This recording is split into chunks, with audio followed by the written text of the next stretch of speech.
আশা করি আপনারা সবাই ভালো আছেন। তো গত ভিডিওতে হচ্ছে আমরা HTML লিংক নিয়ে কাজ করছিলাম। আজকের ভিডিওতে হচ্ছে আমরা HTML এর ইমেজ নিয়ে কাজ করব। ঠিক আছে?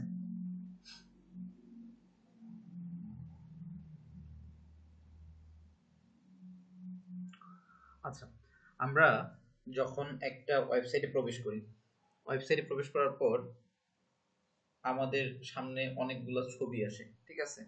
তো এই ছবিগুলো কিভাবে নিয়ে আসবো সেগুলা আমরা এই ভিডিওর মাধ্যমে দেখব।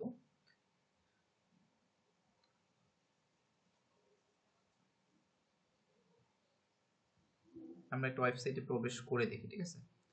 কারিগরি শিক্ষা অধিদপ্তরের যে ওয়েবসাইটটা, সেখানে আমরা একটু প্রবেশ করে দেখি আসলে কোন জিনিসগুলা মূলত কথা বলতেছি আমি।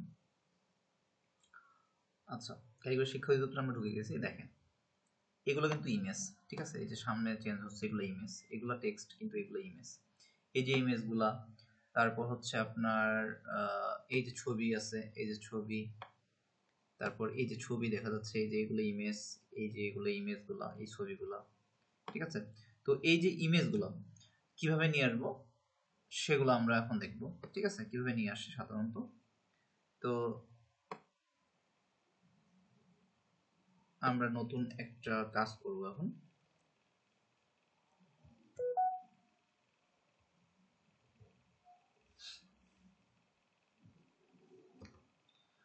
আচ্ছা, আমাদের এগুলো আগে কমেন্ট করছিলাম। আচ্ছা, এগুলো আমি তুলে দিচ্ছি, এগুলো আমার প্রয়োজন নেই আপাতত।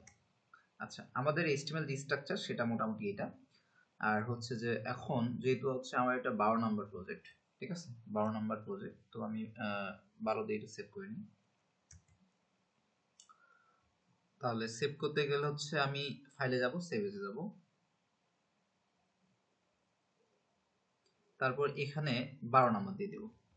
এখানে কিন্তু লোকেশনটা আপনার দিয়ে দিতে হবে। লোকেশনটা হচ্ছে আমার সব এক জায়গায় আমি রাখছি, ভিডিও HTML। ঠিক আছে? বাম পাশে আপনি লোকেশনটা ডিলিট করে ফাইল নেম দিয়ে এখানে আবার সেভ এস টাইপটা জাস্ট HTML করে দিবেন, তারপরে সেভ করে দিবেন।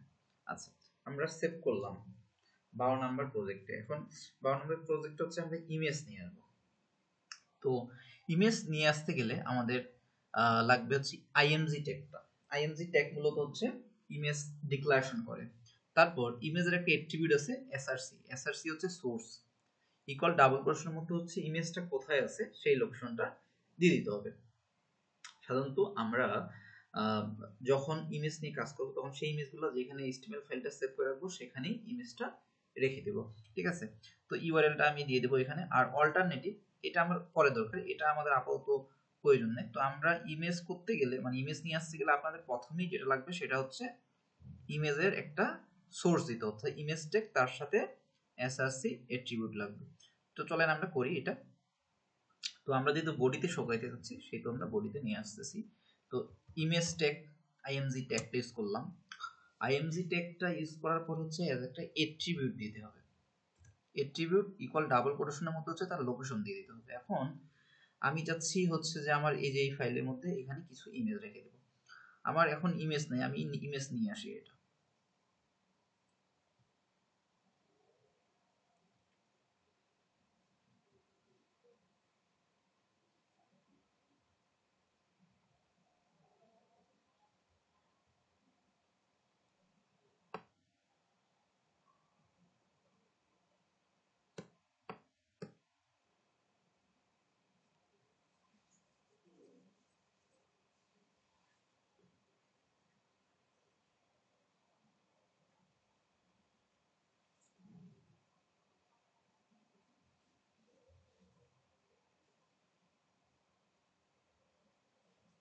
আচ্ছা, আমাদের ইমেজটা ওপেন হচ্ছে, এটা জাস্ট দেখে নেবো একবার কি ইমেজ এটা।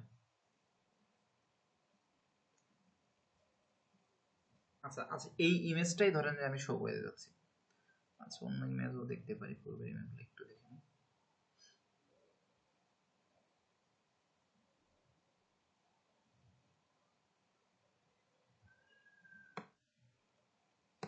আচ্ছা, না, আমি ওয়েবসাইট যে প্রবেশ করলাম, এই যে ইমেজটা, ঠিক আছে, এই ইমেজটা আমি নিয়ে আসছি। এই ইমেজটা আমি কপি করতে পারি।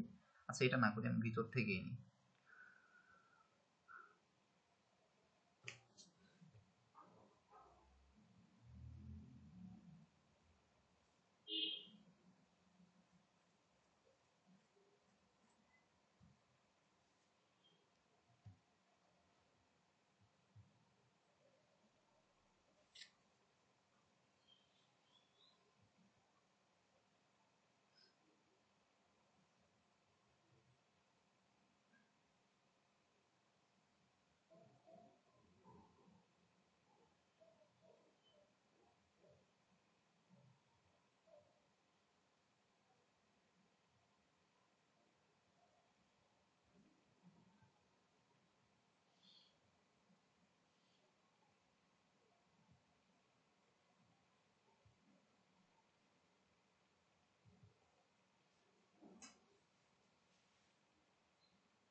আচ্ছা আমি একটা ইমেজ ডাউনলোড দিয়ে দিই এখান থেকে। তো ইমেজ ডাউনলোড দিতে গেলে হচ্ছে আমার এখানে জাস্ট ইমেজ একটা সেভ ইমেজ সার্চ দিব, যে কোনো আমার একটা ইমেজ প্রয়োজন, ঠিক আছে, আমার একটা ইমেজ প্রয়োজন, তো ইমেজ একটা সার্চ দিয়ে দিলাম। আচ্ছা আমি আরেকটা জিনিস দিই যে HTML ইমেজ দিব আমি। আচ্ছা এখানে আমি ইমেজে ক্লিক করি। আচ্ছা এই যে কিছু ইমেজ শো করাচ্ছে, এইখান থেকে আমি একটা ইমেজ কপি করে নেব জাস্ট। এখানে রাইট বাটন ক্লিক করে সেভ ইমেজেস, সেভ ইমেজেসে আমি ক্লিক করব। সেভ ইমেজেসে ক্লিক করার পর আমার যে HTML ফাইলটা যেখানে আছে সেখানে পেস্ট করে দেব, ডাউনলোড দিয়ে দেব। আমার আছে এখানে ভিডিওর যে ড্রাইভটা সেখানে, তার ভিতরে HTML আছে, এখানে আমি দিয়ে দিব, ঠিক আছে। এটা আমি একটা নাম দিয়ে দিব, ইমেজ, যে কোনো নাম দিতে পারেন, এটা সমস্যা নেই। আর সেভ এস টাইপটা কিন্তু জেপিজি আছে, যেগুলো আচ্ছা রেখে দিলাম। তো আমার কিন্তু একটা সেভ হয়ে যাবে ইমেজ। দেখি আমি,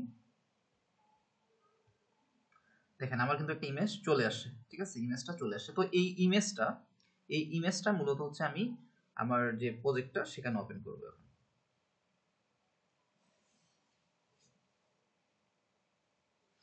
ঠিক আছে, আচ্ছা তাহলে করতে গেলে আমার কি করতে হবে, এখানে এসআরসি, দেখেন ইমেজ এসআরসি, এসআরসি হচ্ছে সোর্সটা। এই ফাইলটা কোথায় আছে, ভিডিওর মধ্যে এইচটিএমএল মানে একটা নির্দিষ্ট ফোল্ডার ভিতরে আছে, সেই ফোল্ডারের আন্ডারে কিন্তু মানে ভিতরে কিন্তু ইমেজটা আছে। তাহলে ইমেজটা কি আছে, ইমেজের নামটা কি, ইমেজের নামটা হচ্ছে ইমেজ। ইমেজের নাম আমি কি দিছি, দেখেন ইমেজের নামটা আছে ইমেজ। আর ডট জেপিজি আইটেম, দেখেন একটা লেখা আসছে, আইটেম টাইপ হচ্ছে জেপিজি, তাই আমি হচ্ছে জেপিজি ডট এক্সটেনশন দিয়ে দিছি। এখন যদি আমরা সেভ করি, সেভ করার পর যদি আমরা রান করি, এটা আমার যে HTML-টা এটা হচ্ছে 12 নম্বর, সেটা আমি রান করে নিলাম। এটা রান করলাম, দেখেন আমার যে ইমেজটা এটা কিন্তু শো করাইছে, ঠিক আছে। আবার দেখেন যে আমি যদি নামটা চেঞ্জ করে দিই, ধরেন যে আমি ইমেজ বাদে অন্য নাম দিয়ে দিলাম, ইমেজ বাদে অন্য নাম দিয়ে দিলাম, ধরেন যে এটা আমি দিলাম যে আইএমজি, আইএমজি নাম দিলাম, ঠিক আছে, বা অন্য যে কোনো নাম দিতে পারেন, সমস্যা নেই, দিলাম। এখন কিন্তু আর এটা শো করাবে না, তার কারণ কি, ওই নামে কোনো ইমেজ সেখানে নাই। তাহলে কি হবে, এখানে আমার নামটা চেঞ্জ করে দিতে হবে, আইএমজি করে দিতে হবে, আইএমজি করে দিলাম। এখন দেখেন আমার সেভ করে দিয়ে দেবো আমি, এটা সেভ দেওয়ার পর জাস্ট এখানে ফাইলটাতে রিলোড দিয়ে দেবো, তাহলে কি আমার আবার সেটা শো করাচ্ছে, ঠিক আছে।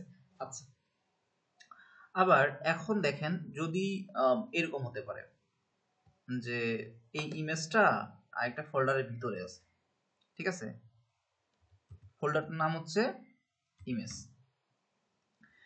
এখন যদি আমি এই ইমেজ, দেখেন আমার ফাইলটা 12 নম্বর প্রজেক্ট আর হচ্ছে ইমেজটা আছে ইমেজ নামে ফোল্ডারের মধ্যে, তার মধ্যে img.jpg, এখন রিলোড দিলে কিন্তু পাবে না, কারণ কি, ওটা আমি ফাইলটার লোকেশন দেইনি। তাহলে আমার কি করতে হবে, যে ফোল্ডারের নামটা যেটা আছে ইমেজ, ফোল্ডারের নাম ইমেজ, তারপরে হচ্ছে স্ল্যাশ দিয়ে দিব, স্ল্যাশ দেওয়ার পর হচ্ছে ইমেজের যে নামটা, ইমেজের নামটা হচ্ছে img.jpg। তাহলে এখন আমি সেভ দিয়ে দিব, সেভ দিয়ে রান করলে আমার কিন্তু ইমেজটা শো করাবে, ঠিক আছে। আচ্ছা দেখেন এখন কিন্তু শো করাইছে। এখন অনেক সময় এরকম হয় যে আপনার ইমেজটা পাচ্ছে না, ইমেজের লোকেশনটা ঠিক হচ্ছে না, সেই ক্ষেত্রে কি হতে পারে, সেই ক্ষেত্রে একটা যদি আমরা টেক্সট শো করাইতে চাই, ধরেন যে ইমেজ পাচ্ছে না, সেক্ষেত্রে একটা টেক্সট শো করাইতে চাই, সেই ক্ষেত্রে আমরা অল্টার ইকুয়াল যে টেক্সটটা শো করাইতে চাচ্ছি সেই টেক্সটটা এখানে লিখে দিতে হবে। আমি যাই লিখে দেবো তাই এখানে শো করাবে।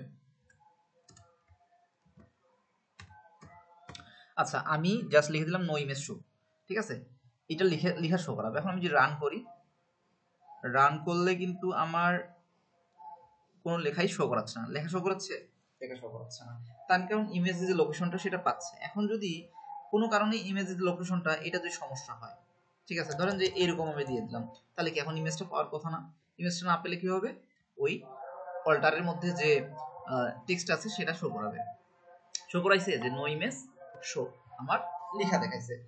তো অল্টার যে অ্যাট্রিবিউট, এটার কাজ কি সেটা আশা করি আপনাদের বুঝাইতে পারছি।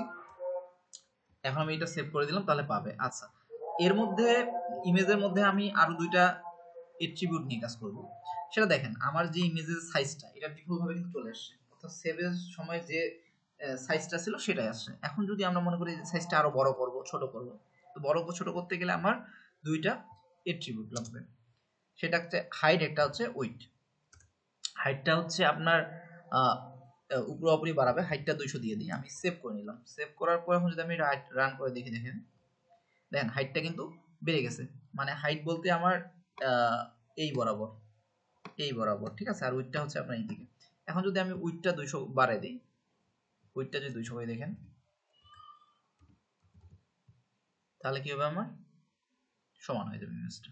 দেখি আমরা, দেখেন আমার ইমেজটা কিন্তু হাইট 200 হইছে, উইডথ 200 হইছে, ঠিক আছে। এখন যদি আমি ধরেন যে 2000 দিয়ে দিই, 2000 দিয়ে দিই, তাহলে কি হবে, অনেক বড় হওয়ার কথা না। সেভ দিলাম, অবশ্যই সেভ দিবেন, কিন্তু সেভ দেওয়ার পর এখানে রিলোড দিয়ে দিবেন। তাহলে কি আমার ইমেজের সাইজটা দেখেন অনেক বড় হয়ে গেছে, ঠিক আছে, অনেক বড় হয়ে গেছে। তো ইমেজ ট্যাগের কাজ কি এবং ইমেজ ট্যাগের যে অ্যাট্রিবিউটগুলোর কাজ কি সেটা আশা করি আমরা বুঝতে পারছি। তো আমার এত বড় প্রয়োজন নেই, 200 করে আমি রেখে দিলাম।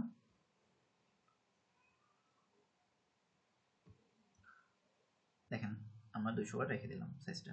তো ইমেজ ট্যাগ আমরা দেখলাম যে ইমেজ ট্যাগ মূলত কেন ইউজ করা হয়, এবং ইমেজ ট্যাগের মধ্যে যে এট্রিবিউট গুলো আছে, এট্রিবিউট আমরা দেখলাম 4টা এট্রিবিউট। একটা হচ্ছে এসআরসি, অর্থাৎ সোর্সটা দিতে হবে। অল্টার হচ্ছে কোনো কারণে যদি ইমেজটা না শো করে, সেক্ষেত্রে এই টেক্সটটা আছে, অল্টারের মধ্যে যে টেক্সটটা দিব সেই টেক্সটটা শো করা হবে। আর হাইট হচ্ছে ইমেজের হাইটটা ডিটেক্ট করার জন্য, আর উইডথটা হচ্ছে ইমেজের উইডথটা দেওয়ার জন্য।